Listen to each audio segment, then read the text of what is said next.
Hello，兄弟姐妹们、叔叔阿姨们，今天我们船员又上班了。今天呢，我们的工作是焊接一个海水管路，就是我手指的这个地方已经漏了一个砂眼已经漏了一个砂眼。我稍微用手一抠一抠一个洞啊，看到没有？用手一抠一抠一个洞说明这个里面锈的很薄很薄的。这个怎么弄呢？前段时间这个地方也锈过。我们焊了一圈，给它焊好了，但是装法兰的时候非常的麻烦，变形了。这次呢，我们不那样弄了，想个简洁的方法。大家有没有什么好的方法？我们先把这个阀关掉，把里面那个水先给它放出来。对，先把这个水给它放出来，好，对上面再进行修复。大家有没有什么好的方法来提供一下？这个拿小锤敲的是我们船上的铜匠，也就是机工长所有的电焊的活什么的机工的活都是他带领机工去干。机工干时间久了，学一学电气焊，你也可以做机工长，可以做机头，可以做铜匠。大家知道为什么拿小锤敲这个孔吗？把这个孔眼给敲大。大家知道这是为什么吗？看，哎呀，还使劲敲，你看。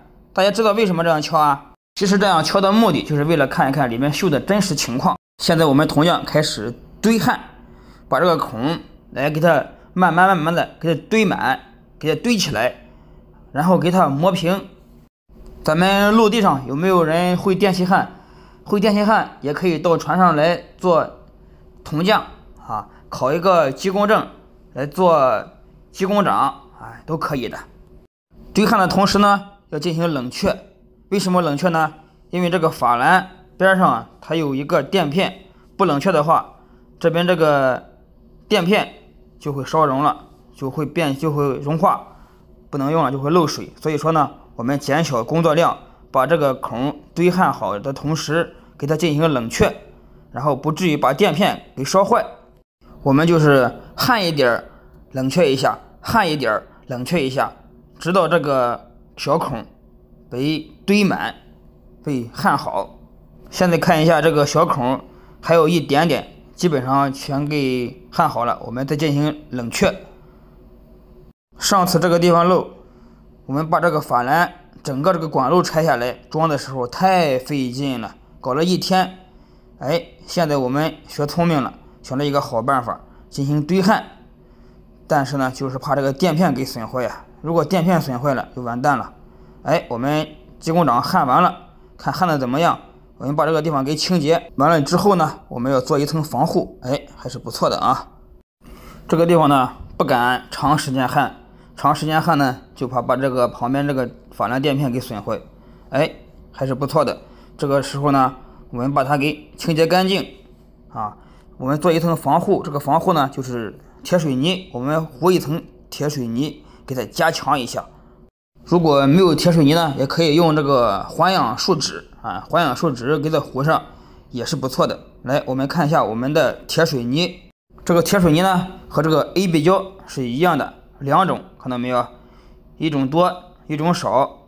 根据这个说明书多的少的合在一起进行搅拌均匀，然后经过一段时间，它这个就会凝固了。你想Plastic 20%。Steel 80%，塑料是20%，这个钢铁呢是80%它可能这个比例是2:8。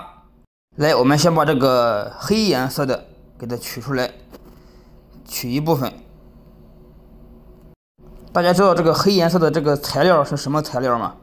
有没有人知道是什么材料？来，再倒上这个小瓶，这个小瓶呢说白了呢就是固化剂，倒一点固化剂。其实和那个 AB 胶是一样的，是一个原理。然后呢，给它进行搅拌均匀，它就会像那个水泥一样，它就上号了。上号呢，其实就是凝固，我们就说上号，一个道理。好了，现在火差不多了，我们开始给它往上抹，给它涂上一层厚厚的防护层，进行保护。这就是我们机舱的工作。平时呢，我们轮机员做一些维护保养的设备，机工呢就是来给我们打个下手。后期呢，我们把这个工作做完之后呢，他们来打扫一下战场，把这个地方的卫生搞一搞，清洁一下。